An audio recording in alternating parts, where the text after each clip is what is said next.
নমস্কার, তিয়াশা রান্নাবান্নাতে আপনাদের সবাইকে স্বাগত। আজকে শেয়ার করব একদম রেস্টুরেন্ট স্টাইলে চিলি চিকেনের রেসিপি। এইভাবে বানালে কিন্তু একদম পুরো রেস্টুরেন্টের মতনই হয় খেতে। তার জন্য এখানে আমি 500 গ্রাম চিকেন নিয়ে নিয়েছি, একটু ছোটো ছোটো টুকরো করে। এটাকে ভালো করে পরিষ্কার করে ধুয়ে নিয়েছি। তারপরে দিয়ে দিয়েছি 1 চামচ আদা বাটা, রসুন বাটা, লঙ্কার গুঁড়ো, নিয়ে নিয়েছি হচ্ছে স্বাদ মতো নুন, আর এখানে আমি 2টো ডিম ফাটিয়ে দিয়ে দিয়েছি। দিয়ে কিন্তু সব কিছুকে খুব ভালো মতন করে ম্যারিনেট করে নেবো। সবার প্রথমে এগুলোকে আমি ভালো মতন ম্যারিনেট করে নেবো। আর এইভাবে চিলি চিকেনটা বানালে কিন্তু খেতে দারুণ হয়। আমি কিন্তু শুধু বোনলেস পিস নিইনি, আমি একটু হাড়ের পিস আর বোনলেস পিস মিশিয়ে নিয়েছি। আপনারা চাইলে শুধু বোনলেসও নিতে পারেন।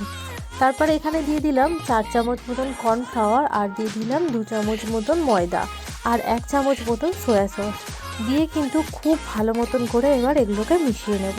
সমস্ত উপকরণটাকে খুব ভালো মতন করে কিন্তু মিশিয়ে নেব, আর এর মধ্যে কিন্তু আর এক্সট্রা করে কোনো রকম কোনো জল ব্যবহার করব না।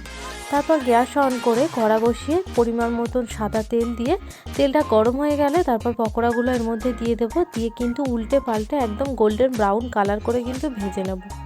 সব পকোড়াগুলো ভাজা হয়ে গেছে, এবার আমি সাইডে তুলে নেব।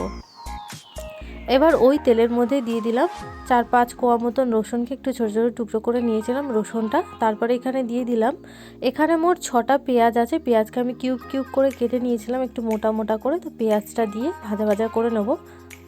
এবার এদিকে একটা আমি সস বানিয়ে নেব। তার জন্য সবার প্রথমে আমি 2 চামচ মতন নিয়ে নিয়েছি টমেটো সস, 1 চামচ মতন দিয়ে দিলাম চিলি সস, আর 1 চামচ দিয়ে দিয়েছি সয়া সস। তো এই সমস্তটাকে খুব ভালো মতন করে কিন্তু মিশিয়ে সাইডে রেখে দিলাম।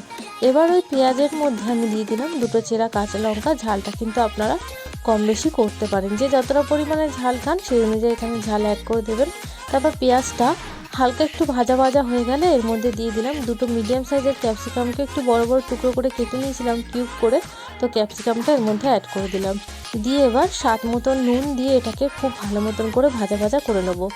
যে কোনো চাইনিজ আইটেমে কিন্তু পেঁয়াজ বলুন বা ক্যাপসিকাম বলুন, এগুলোকে কিন্তু খুব বেশি পরিমাণে ভাজে না, তাহলে কিন্তু খেতে ভালো লাগে না। একটু হালকা মানে এগুলোর যে কাঁচা ভাব থাকে বা যে কাঁচা গন্ধটা থাকে সেটা চলে যাওয়া অবধি কিন্তু এগুলোকে ভাজতে হয়।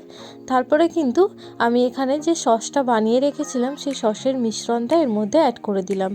দিয়ে কিন্তু এবার এটাকে খুব ভালো মতন করে কিন্তু মিশিয়ে নেব। মিশিয়ে এটাকে একটু ভাজা ভাজা করে নেব। তারপরে আমি 1 কাপ মতন জল দিয়ে এটাকে খুব ভালো মতন একটু মিশিয়ে নেব।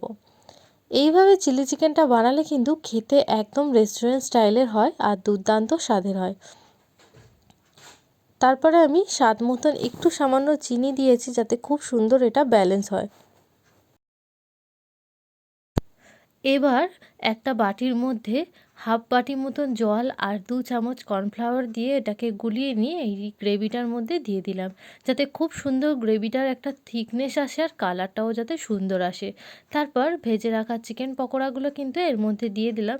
দিয়ে হালকা একটু নাড়িয়ে তারপরে আমি একটু 1 মিনিট মতন এটাকে ফুটিয়ে নেব, যাতে খুব ভালো মতন এর সঙ্গে মিশে যায়। তারপর এর মধ্যে কিন্তু আমি জল দিয়ে দেবো 1 কাপ মতন। দিয়ে আমি 2 মিনিট মতন এটাকে ফুটিয়ে নেব। ব্যাস রেডি হয়ে গেল কিন্তু আমাদের দারুণ স্বাদের চিলি চিকেনের রেসিপি। যদি ভালো লাগে লাইক, কমেন্ট, সাবস্ক্রাইব করবেন।